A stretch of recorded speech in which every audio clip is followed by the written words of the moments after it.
Τα σωθικά τα φάγανε οι γήπες, τον Οδυσσέα φώναζαν οι όμορφες σιρήνες.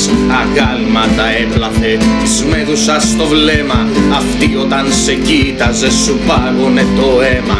Ο δέδαλος Μινοταύρο έριξε στο λαβύρινθο, ξετύλιγε το μύτο ο Θησέας απ' την Τυρίνθο. Στους Μυρμιδονές έστειλε ο Απόλλων πανδημία, η Σκύλα και οι Χάρυβδοι κατάπιναν τα πλοία. Χαμός γίνονταν στου Προκρούστη το κρεβάτι, κι οι μάγισσες οι τρεις μοιράζονταν το μάτι. Άθλους ανέθετε στον Ηρακλή ήρα, μια έπλεκε, μια τέντωνε, μια έκοβε τη μοίρα. Και οι θεοί τον βλέπανε και τρώγαν αμβροσία, του νέκταρα απολάμβαναν τη θεϊκή ουσία. Δεν ήξερε πια τι να πει ο Ευγένιος Ευρυσθέας, κι ο Δίας που επέζησε απ' τα μωρά της Ρέας. Φτιάξαν τη μυθολογία μιας παλιάς αρχαίας εποχής, μέσα στου λίγο τα βιβλία γεννήθηκε ο Ηρακλής. Στην πλάτη του φορούσε το λιοντάρι της Νεμαίας, τη ζώνη πήρε της συμπολίτης της ωραίας.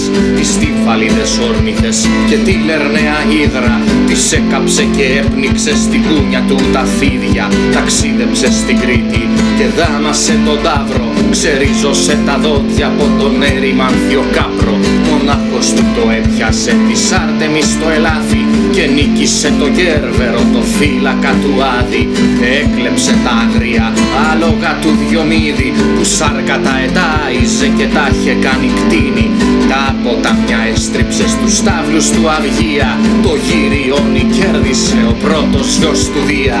Και οι θεοί τον βλέπανε και τρώγαν αμβροσία, του νέκταρα απολάμβαναν τη θεϊκή ουσία.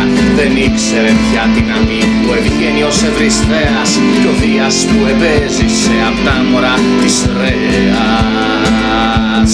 Γράψαν τη μυθολογία μιας παλιάς αρχαίας εποχής, μέσα στου λίγο τα βιβλία γεννήθηκε ο Ηρακλής.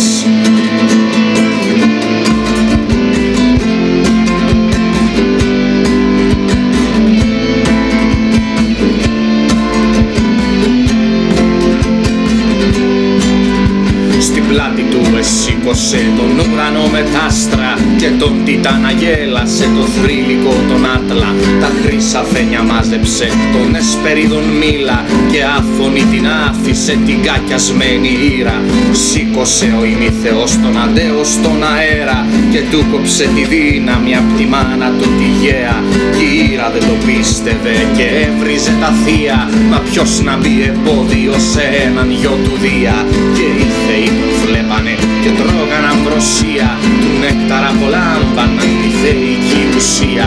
Δεν ήξερε πια τι να πει ο Ευγένιος Ευρυσθέας, κι ο Δίας που επέζησε απ' τα μωρά της Ρέας.